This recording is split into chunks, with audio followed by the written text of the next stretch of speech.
और न केवल हमारे शब्द प्रभु जी, लेकिन हमारे शरीरों को भी एक जीवित बलिदान करके आपको चढ़ा देते हैं,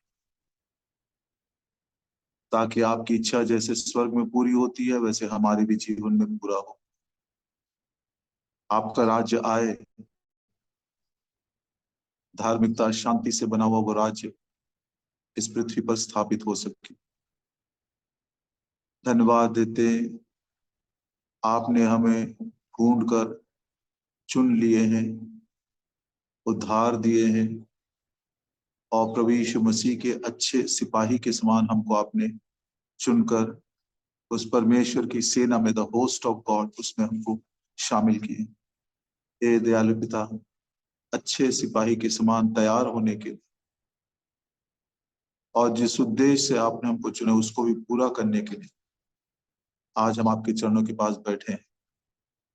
उस अनुग्रह के वचन के द्वारा हमको तैयार करिए, आपके सारे उद्देश्य और संकल्पों को पूरा करिए। आपके लहू के छिड़काव के नीचे हम सुरक्षित रहें। नम्र दिल से इस प्रार्थना को प्रभु यीशु मसीह के नाम में मांगते हैं, आमीन। तुमने मुझे नहीं चुना, लेकिन मैंने तुम्हें चुना है।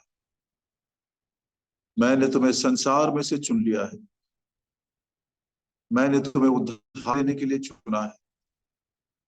मैंने तुम्हें चुना है कि प्रभु यीशु मसीह के अच्छे सिपाही के समान तुम तैयार किए जाओ। क्रूस के ऊपर प्रभु यीशु मसीह जब वो उद्धार का काम पूरा कर रहे थे, तो ना उसने स्वर्गदूतों की सहायता मांगी, ना उसने मनुष्यों की सहायता मांगी। अपने ही सामर्थ के द्वारा, अपने ही भुजबल के द्वारा उस काम को उसने पूरा किया। लेकिन प्रिय मित्रों, जब मेमने का वो युद्ध शुरू होगा, जिसको हम आखिरी अंतिम युद्ध कहते हैं, अरमगेदोन का भी युद्ध कहते हैं, तो इन्हीं चुने हुए में से स्वर्गदूतों को सौभाग्य नहीं मिला, लेकिन आपको और मुझको जिन्होंने उसे चुनकर अपने सेना में प्रभु यीशु मसीह के अच्छे सिपाही के समान भर्ती किया, वो हमें तैयार कर रहा है ताकि उस युद्ध में हम भी भाग लें और विजय पाकर, अनंत काल का विजय पाकर मेमने के साथ सिंहासन पर राज्य कर। प्रियो, ये बहुत बहुत ऊंचे उन्नत विचार हैं प्रभु के हमारे। काश के हम इसको समझे।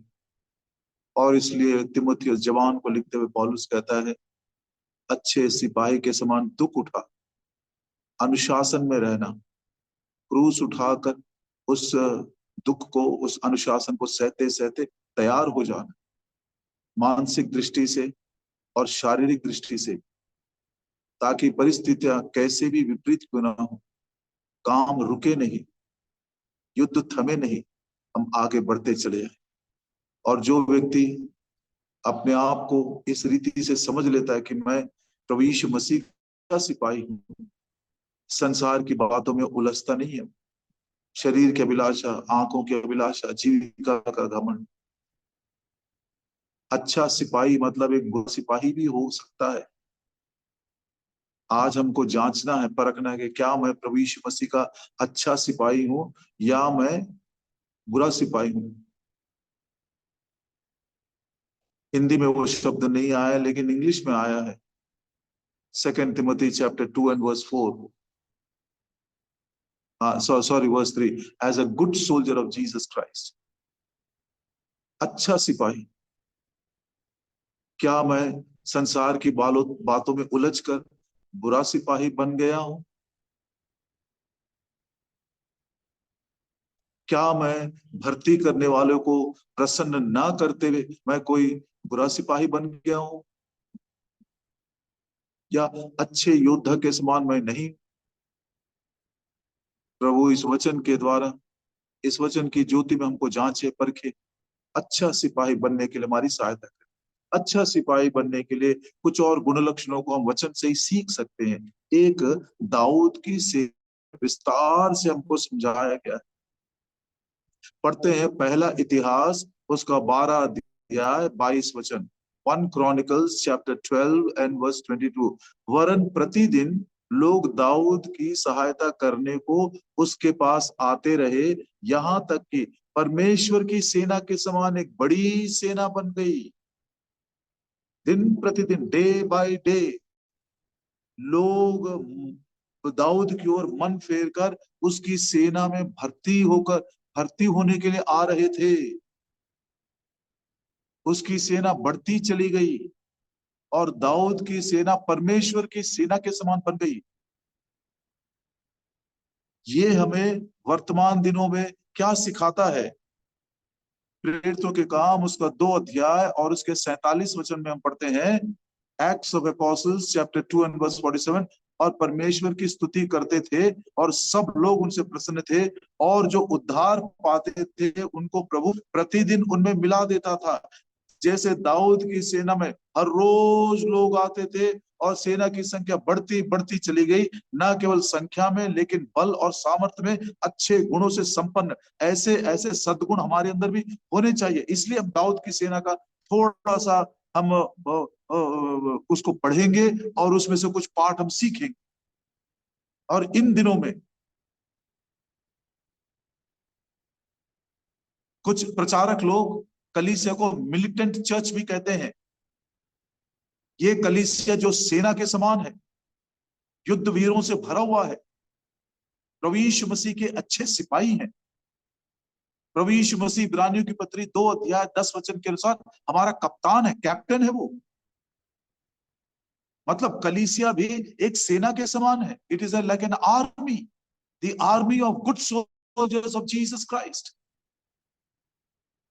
यहां पर कर्ता लिखा हुआ है लेकिन इंग्लिश में उसको कैप्टन कहा गया है, सेना की भाषा में, कैप्टन ऑफ द साल्वेशन। यीशु मसीह कप्तान है, हम उसके सिपाही हैं। तो कलीसिया भी एक सेना के समान है। Church is like an army, अच्छे सिपाहियों से भरा हुआ है वो। और दिन प्रतिदिन चेले लोग घर घर जाकर यहाँ वहां सुसमाचार प्रचार करते थे, अपने वचनों के द्वारा, गवाही के द्वारा, जीवन के द्वारा लोगों के मन को जीतते थे, प्रभु के पास लेकर आते थे। और वे लोग कलीसिया में जुड़ते गए। जैसे लोग दाऊद की सेना में जुड़ते गए, लोग कलीसिया में जुड़ते चले गए, और वो सेना और वो कलीसिया बढ़ते बढ़ते बढ़ते कैसे हो गई? दाऊद की सेना परमेश्वर की सेना के समान बन गई। और ये कलीसिया परमेश्वर की सेना कैसे बन गई? प्रकाशित वाक्य उसका 7 अध्याय और उसके 9 वचन में पढ़ते हैं, रेवलेशन चैप्टर 7 एंड वर्स 9। इसके बाद मैंने दृष्टि की और देखा, कई जाति और कुल और लोग और भाषा में से एक ऐसी बड़ी भीड़ जिसे कोई गिन नहीं सकता था, श्वेत वस्त्र पहने और अपने हाथों में खजूर की डालियां लिए हुए सिंहासन के सामने और मेमने के सामने खड़ी थी। एक परमेश्वर की सेना, एक ऐसी सेना जिसे कोई गिन नहीं सकता।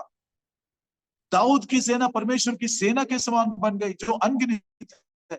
इसीलिए परमेश्वर को क्रोध आया जब दाऊद ने अपनी सेना को गिनने की कोशिश किया। हाँ, अब समझ में आता है। ये वो सेना है जिसे कोई गिन नहीं सकता, अनगिनत है, अनगिनत है। जैसे परमेश्वर की भलाइयां और उसके उपकार अनगिनत, जो भी वो काम करता असीमित काम है हमारे, uncountable. I understand through these verses the sin of David, the host of David, which became like the host of God. And when he wanted to count that host of God, which is uncountable, the Lord was not pleased with it.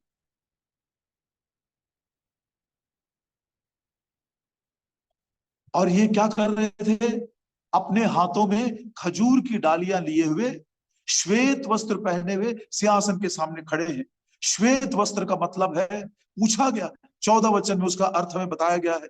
प्रकाशित वाक्य 7 अध्याय और उसका 14 वचन। मैंने उससे कहा, हे स्वामी, तू ही जानता है कि ये श्वेत वस्त्र पहने हुए कौन है। उसने मुझसे कहा, ये वे हैं जो उस महाक्लेश में से निकलकर आए हैं। इन्होंने अपने अपने वस्त्र मेमने के लहू में धोकर श्वेत किए। ये वो हैं जो दुखों में से गए हैं। ये वो हैं जिन्होंने संघर्ष किए हैं। ये वो हैं जो शैतान के परीक्षाओं में से निकलकर जयवंत हुए हैं। इन्होंने अपने वस्त्रों को संसार के साथ दाग लगने नहीं दिया। They have kept themselves unspotted from the world. और ये खजूर की डालियां हमारे विजय का प्रतीक है। ये खजूर की डालियां शांति का प्रतीक है। जब शत्रुओं के ऊपर हमको विजय मिलता है तो ये खजूर की डालियां वो हमको एक प्रतीक के रूप में हम देखते हैं, वो एक चिन्ह है कि हमने शत्रु के ऊपर विजय पाया है और शांति बहाल हो गई है। जब शाऊल कलीसिया को सता रहा था, कलीसिया को बर्बाद कर रहा था, हाहाकार मचा हुआ था कलीसिया में, लेकिन वो शत्रु का जब उद्धार हो गया, उस शत्रु को जब सुसमाचार के शक्ति के द्वारा जीता गया, तो क्या पढ़ते हैं हम, देखिए प्रेरितों के काम और उसका 9 अध्याय,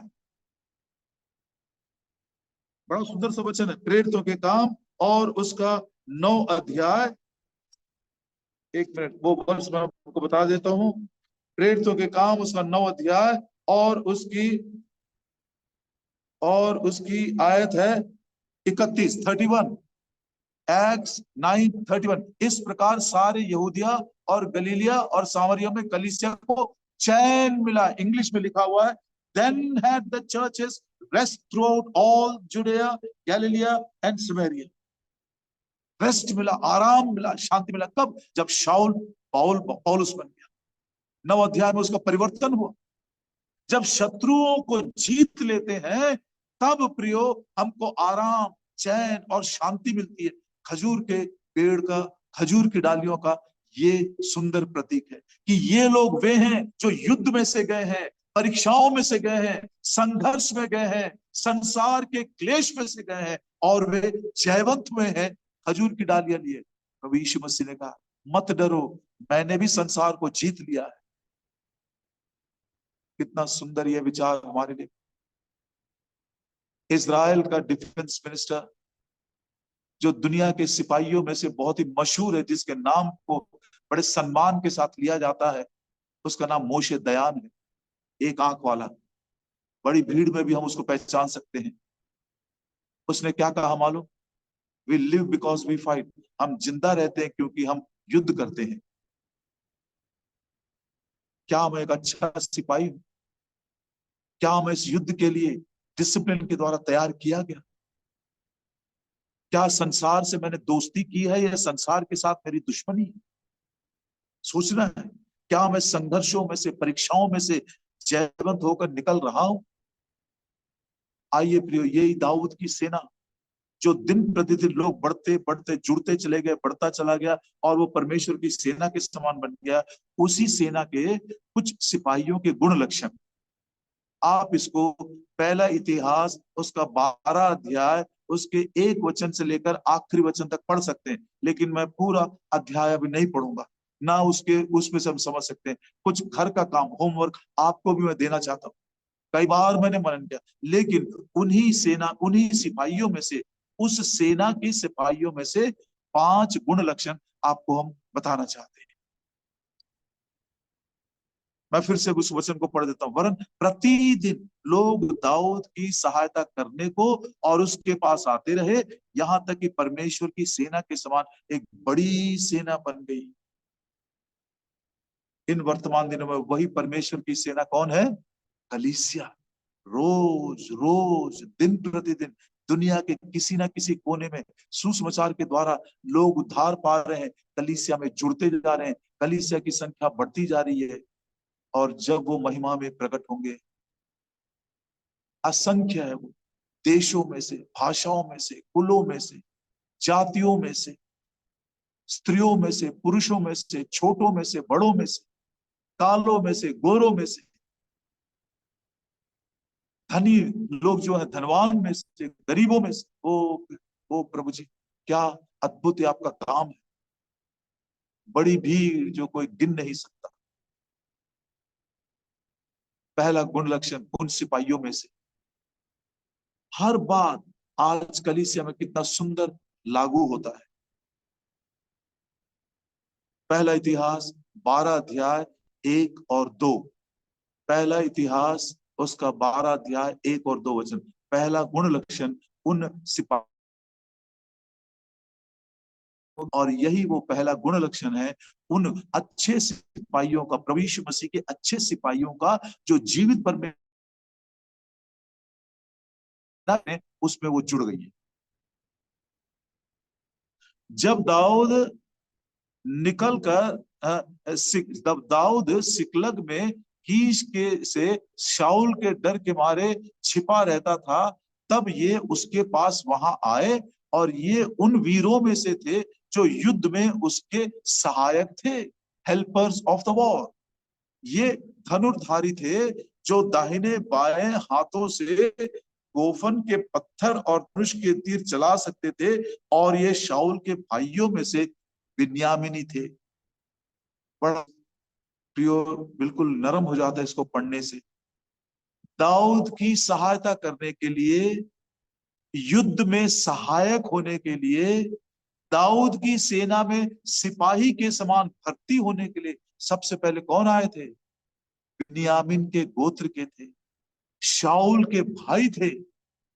उन्होंने ये नहीं सोचा, अरे हमारा राजा ये शाऊल जो है बिन्यामीन के गोत्र का है, और ये जो व्यक्ति दाऊद है ये यहूदा के गोत्र का है। शरीर के उन संबंधों को उन्होंने तोड़ दिया, शरीर के संबंधों को उन्होंने तोड़ दिया।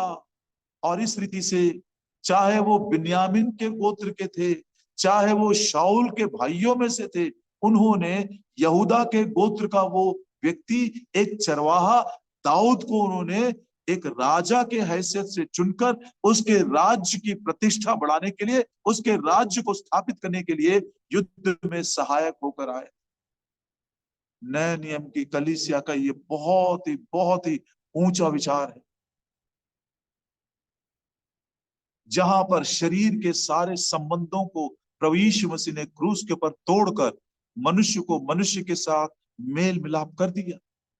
इसीलिए प्रकाशित वाक्य 7 अध्याय और उसके 9 वचन में हम पढ़ते हैं, एक ऐसी बड़ी भीड़ देशों में से, भाषाओं में से, कुलों में से, जातियों में से, स्त्रियों में से, पुरुषों में से, धनवानों में से, गरीबों में से, काले लोगों में से, गरीबों और गोरे लोगों में से, अनपढ़ लोगों में से, पढ़े लिखे लोगों से। ओ प्रभु जी, क्या अद्भुत आपका ये काम है, जहां पर शरीर के भाव से जिस किसी विषय में भिन्नता आ गई है और मनुष्य मनुष्य से अलग होकर टूट गया है, सारे संबंधों को उसने मिटा दिया और सबको उसने एक देह बना दिया। यही वो उसकी कलीसिया है। गलतियों की पत्री 3 अध्याय 8 वचन में हम पढ़ते हैं, गलतियों की पत्री 3 अध्याय और उसके 8 वचन में हम पढ़ते हैं, गलेशियंस चैप्टर 3 एंड वर्स 8। और पवित्र स्थान ने गलतियों की पत्री 3 का 28, क्षमा करेगा 8 ने 28, 28, वेरी सॉरी, गलेशियंस 3:28। अब ना कोई यहूदी रहा और ना कोई यूनानी, अब हम परदेशी नहीं है, यात्री नहीं है, हम सब के सब परमेश्वर के घराने के हो गए हैं। अब ना हम यहूदी रहा और ना यूनानी, ना कोई दास, ना कोई स्वतंत्र, ना कोई नर, ना कोई नारी, क्योंकि तुम सब मसीह यीशु में एक हो गए हो। ये वही कलीसिया है जहां पर देश का, भाषा का, जाति का कोई दर्जा का भेदभाव नहीं है, यहां तक कि स्त्री और पुरुष का भी भेदभाव नहीं। ये जीवते परमेश्वर की कलीसिया है, प्रभु यीशु मसीह की देह है। ये कलीसिया का अर्थ है। ये कलीसिया किसी मनुष्य के नाम से नहीं बनी है। इसको हम वेस्ली चर्च करके, लूथर चर्च करके नहीं बुला सकते। यही सबसे बड़ी गलती हो है कि ये एक डिनोमिनेशन के रूप में पैदा हो जाता है, और तभी जो निष्ठा है, हमारा जो दायित्व है, हमारी जो विश्वास योग्यता होनी चाहिए, वो प्रभु यीशु मसीह के प्रति छोड़कर डिनोमिनेशन के प्रति, मनुष्य के प्रति बढ़ जाती है।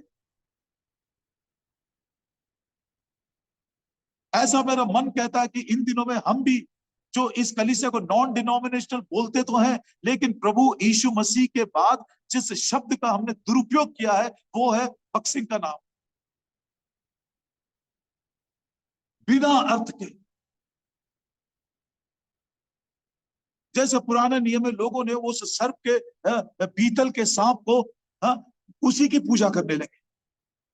350 साल तक उसकी पूजा होती रही, जब तक कि हिजकिय्याह आकर उस नेहुष्ठान को जलाकर राख नहीं कर दी। बकरे की पूजा नहीं तो कर रहे, सोने चांदी की तो नहीं कर रहे, लेकिन जिस पीतल के सांप के द्वारा उन्होंने विश्वास प्रकट करके अपने मृत्यु को उन्होंने जीत कर जीवन पाया था, वही पीतल का सांप उनके लिए एक मूर्ति बन गया।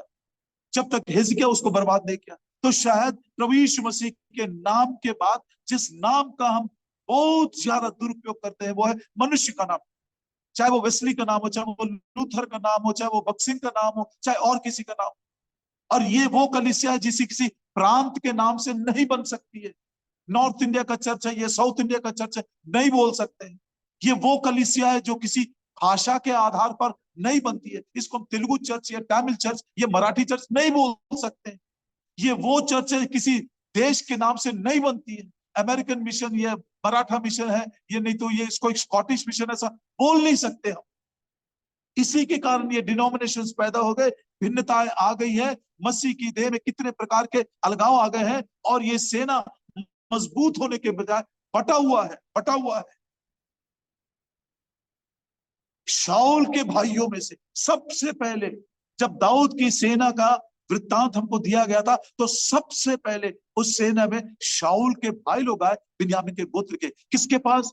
यहूदा के गोत्र का वो दाऊद। उन्होंने शरीर के सारे संबंधों को तोड़ दिया। ना कोई यहूदी, ना कोई यूनानी, ना कोई स्त्री, ना कोई पुरुष, ना कोई जंगली, ना कोई स्कूटी, ना कोई अमेरिका का, ना कोई पाकिस्तान का, ना कोई इंडिया का, ना कोई तेलुगु है, ना कोई मराठी है, ना किसी मनुष्य के नाम से, ना भाषा के नाम से, ना किसी देश के नाम से, ना किसी प्रांत के नाम से। प्यारे भाइयों बहनों, नया जन्म पाए हुए मसीह के अच्छे योद्धा, क्या आप इस बात को एक बार महसूस नहीं करते कि इन्हीं के कारण इतने सारे डिनोमिनेशंस उत्पन्न हो गए? हमारे मन प्रियो, हमारे मन की जो निष्ठा है वो प्रभु के तरफ होने के बजाय हमारे डिनोमिनेशन के प्रति हो गई। आज ये विचार को आपके मन के अंदर गहराई से मैं छोड़ देना चाहता हूं।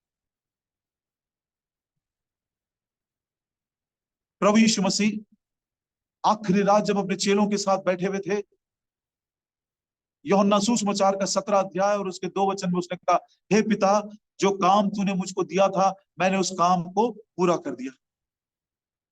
कौन सा वो काम था? क्या आपने कभी सोचा? अभी तक वो क्रूस के ऊपर गया नहीं है, लेकिन आखिरी रात बैठकर बोलता, मैंने वो काम को पूरा कर दिया। प्रभु यीशु मसीह इस दुनिया में कौन सा वो काम करने के लिए आए थे? दानियल नबी की किताब उसका 9 अध्याय और 24 वचन में पढ़ते हैं, कौन सा वो काम है जिसको पूरा करने के लिए प्रभु यीशु मसीह इस दुनिया में आए थे? धर्म की स्थापना करने के लिए नहीं, लंगड़ों को पैर देने के लिए नहीं, रोगियों को चंगा करने के लिए नहीं, लेकिन एक अद्भुत काम है जो सनातन से परमेश्वर पिता ने ठहरा कर रखा था। दानियल की किताब 9 अध्याय 24 वचन, तेरे लोगों और तेरे पवित्र नगर के लिए 70 सप्ताह ठहराए गए हैं कि उनके अंत तक अपराध का होना बंद हो जाए। पहली बात, अपराध को बंद करने के लिए प्रभु यीशु मसीह आए हैं।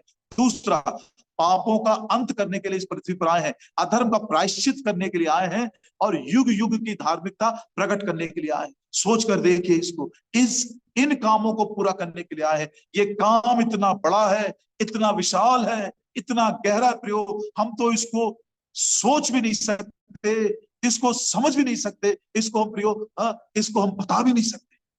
अपराध को अंत करने के लिए, पाप को बंद करने के लिए, सनातन की धार्मिकता को प्रकट करने के लिए, और मेल मिलाप का काम पूरा करने के लिए, रेकन्सिलिएशन का काम पूरा करने के लिए प्रभु यीशु मसीह इस दुनिया में आए थे।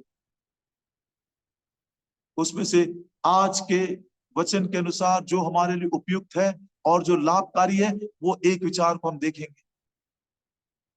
उस एक विचार का एक कण, ये जो मेल मिलाप का काम है, ये मनुष्य का मेल मिलाप परमेश्वर के साथ, और दूसरा मनुष्य का मेल मिलाप मनुष्य के साथ, क्योंकि पाप ने मनुष्य को मनुष्य से अलग कर दिया।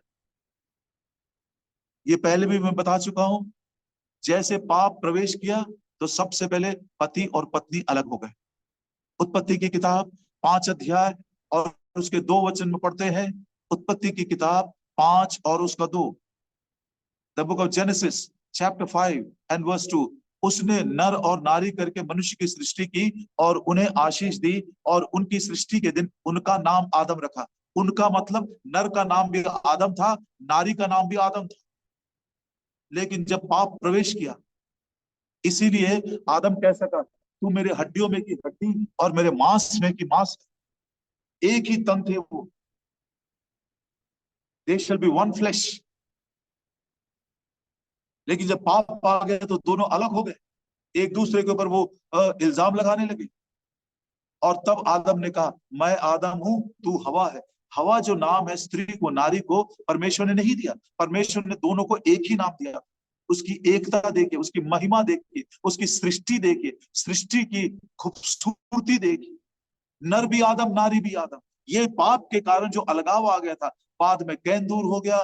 बाद में भाषाओं के आधार पर, जातियों के आधार पर, द्वीपों के आधार पर, देशों के आधार पर लोग बढ़ते बढ़ते बढ़ते चले गए। और हम पढ़ते हैं इसी उत्पत्ति का 10 अध्याय उसके आखिरी वचन में, the book of Genesis chapter 10 and last verse, उत्पत्ति की किताब 10 का 32, नूह के पुत्रों के घराने ये ही है, उनकी जातियों के अनुसार उनकी वंशावलियां ये हैं, और जल प्रलय के पश्चात पृथ्वी पर की जातियां इन्हीं में से होकर बट गई, अलग अलग हो गए।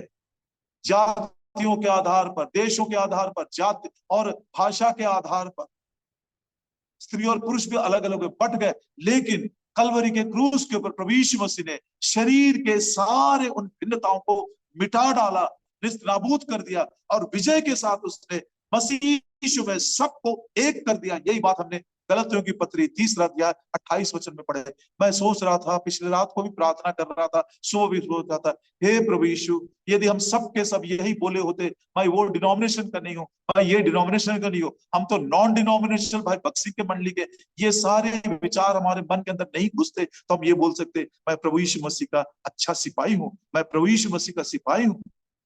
हम सब एक होते, अधोलोक के फाटक भी प्रबल नहीं होते। कितनी दुर्दशा हमारी, कितनी दूर। ये शरीर की भिन्नताओं ने हमको अलग अलग कर दिया, हमारे मन के विचारों तक बांट दिए। लेकिन प्रभु यीशु मसीह में ये काम पूरा हुआ। आइए उस कलवरी के क्रूस के पास, जहां पर यीशु मसीह ने शरीर की सारी भिन्नताओं को मिटा दिया, निस्तनाबूद कर दिया।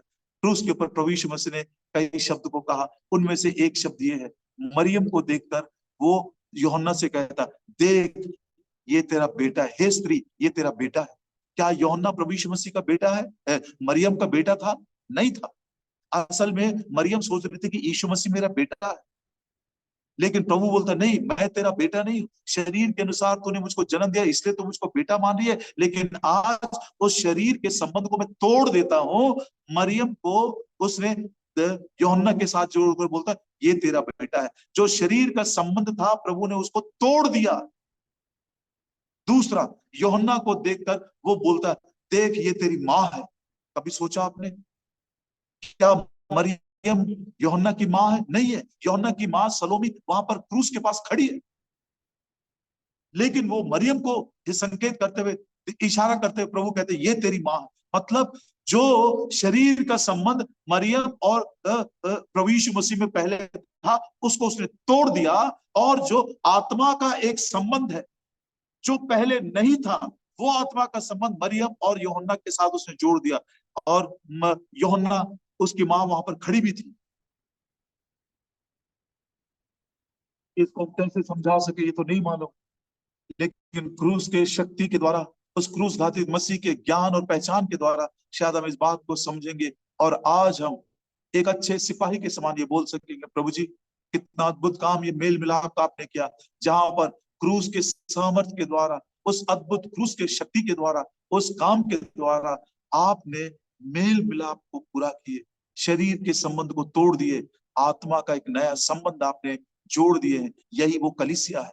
और जब हम उद्धार पाते हैं, जब हम नया जन्म पाते हैं, तो वो आत्मा हमको इसी देह में मिला देता है, हमारा बपतिस्मा करता है।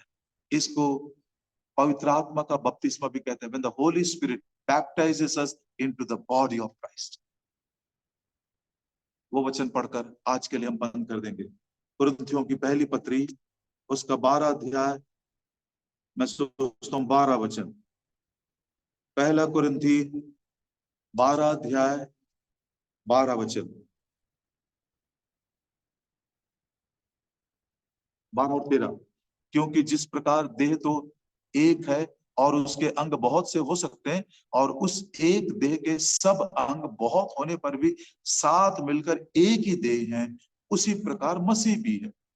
13 वचन, क्योंकि हम सब ने, क्या यहूदी क्या यूनानी, क्या दास क्या स्वतंत्र, एक ही आत्मा के द्वारा एक देह होने के लिए बपतिस्मा लिए हैं, एक ही देह में हमको जोड़ दिया गया है।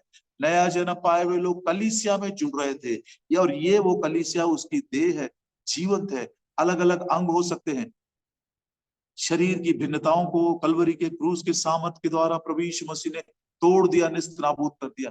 आत्मा के गहरा संबंध उसने स्थापित किया। क्या आज भी हम वही डिनोमिनेशनल फीलिंग्स को रखते हुए, हमारी जो निष्ठा प्रभु यीशु मसीह के अच्छे सिपाही के साथ, अच्छे सिपाही के रूप में कलीसिया के साथ जो होनी चाहिए, वो मनुष्य के प्रति या भाषा के प्रति या जात के प्रति हम रखेंगे? प्रभु हमको छुटकारा दे, प्रभु हमको अच्छा सिपाही बनाए। शाऊल के भाई लोग बिन्यामीन के गोत्र के थे, लेकिन यहूदा के गोत्र का वो जो दाऊद था, उसके साथ मिलकर उसके युद्ध के सहायक बनने के लिए आए। आइए हम भी प्रियो सब प्रकार के शारीरिक भिन्नताओं को आज ही लहू के सामर्थ के द्वारा दफनाते हुए, विजय पाते हुए यीशु मसीह के राज्य को स्थापित करने के लिए हम एक हो सकते। प्रार्थना करें। हमारे प्रेमी ईश्वर के पिता,